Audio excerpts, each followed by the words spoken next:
In this video, I will show you how to make organizational chart in Word. Go to Insert,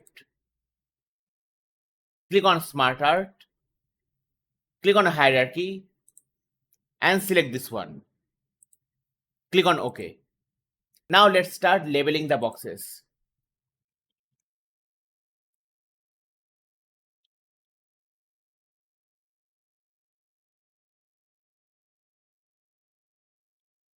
Let's say you want to add another box after this one. Select this box, go to Smart Art Design, click on Add Shape, then click on Add Shape after. Similarly, if you want to add a box before this box, select this box, go to Smart Art Design, click on Add Shape and select Add Shape before.